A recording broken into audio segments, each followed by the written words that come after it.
സ്നേഹം നിറഞ്ഞ ദയയ്ക്കും എന്താ പറയുക മഞ്ജു ചേച്ചിക്കും നിങ്ങൾ ദയയ്ക്ക് എഗൻസ്റ്റായിട്ട് വന്നൊരു കോൺട്രവേഴ്സി ഒരു മോശപ്പെട്ട കണ്ടന്റിന് എഗൻസ്റ്റായിട്ട് കേസ് കൊടുത്തു എന്ന് ഞാനിപ്പോൾ കുറച്ച് മുന്നേ ഈ സ്ക്രോൾ ചെയ്യുന്ന സമയത്ത് കണ്ടു. എന്തൊക്കെ പറഞ്ഞാലും നിങ്ങൾ ആ ചെയ്ത കാര്യം, ആ കേസ് കൊടുത്തത് വളരെ നല്ലൊരു കാര്യമാണ്. ദയക്ക് ഈ ഒരു ഇഷ്യൂ ഇങ്ങനെ പേഴ്സണൽ സ്പേസിലേക്കുള്ള ഒരു കടന്നു കയറ്റം ദയ മാത്രമല്ല ഓരോ ആൾക്കാരും ഫേസ് ചെയ്യുന്നുണ്ട്. ഈ ക്യാമറയും കൊണ്ട് വന്നിട്ട് പല വൃത്തികെട്ട ആംഗിളിൽ നിന്ന് ഫോട്ടോസ് എടുത്ത് സ്പ്രെഡ് ചെയ്യിക്കുക, അനാവശ്യമായ ടൈറ്റിൽസ് കൊടുക്കുക, അല്ലെങ്കിൽ ഒരു പ്രൊഫഷണലിൻ്റെ ഫോട്ടോ എടുത്തിട്ട് അല്ലെങ്കിൽ ഒരു വീഡിയോ എടുത്തിട്ട് അതിനെ മാനിപ്പുലേറ്റ് ചെയ്യുക, അതിനെ വളരെ മോശപ്പെട്ട കമൻട്രി കൊടുത്തിട്ട് അപ്ലോഡ് ചെയ്യുക. അതൊക്കെ ഒരുപാട് പേര് ഫേസ് ചെയ്യുന്നുണ്ട്. അപ്പോൾ ദയയെ പോലെ മഞ്ജു ചേച്ചിയെ പോലെ കുറേ പേര് മുന്നോട്ട് വരുമ്പോൾ ഈ കണ്ടന്റ് ചെയ്യുന്ന ആൾക്കാർക്ക് ഒരു പേടി ഉണ്ടാകും.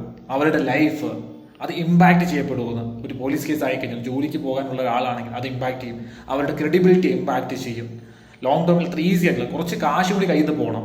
കുറച്ചധികം കാശ് കൂടിയിട്ട് കോമ്പൻസേഷനായിട്ട് മേടിച്ചെടുക്കുമ്പോൾ ചാട്ടം നിൽക്കും. എന്ത് തന്നെ ആയാലും നിങ്ങൾ ചെയ്ത കാര്യം വളരെ ബോൾഡായിട്ടുള്ള വളരെ പോസിറ്റീവായിട്ടുള്ള കാര്യമായിരുന്നു. ഒരുപാട് പേരുടെ ലോങ് ടേമിൽ അത് ഇമ്പാക്റ്റ് ഉണ്ടാകുമെന്ന് ഞാൻ വിശ്വസിക്കുന്നു. എന്ത് തന്നെ ആയാലും ആ ചേച്ചിയോടും ദയയോടും സ്നേഹം മാത്രം. God bless you both.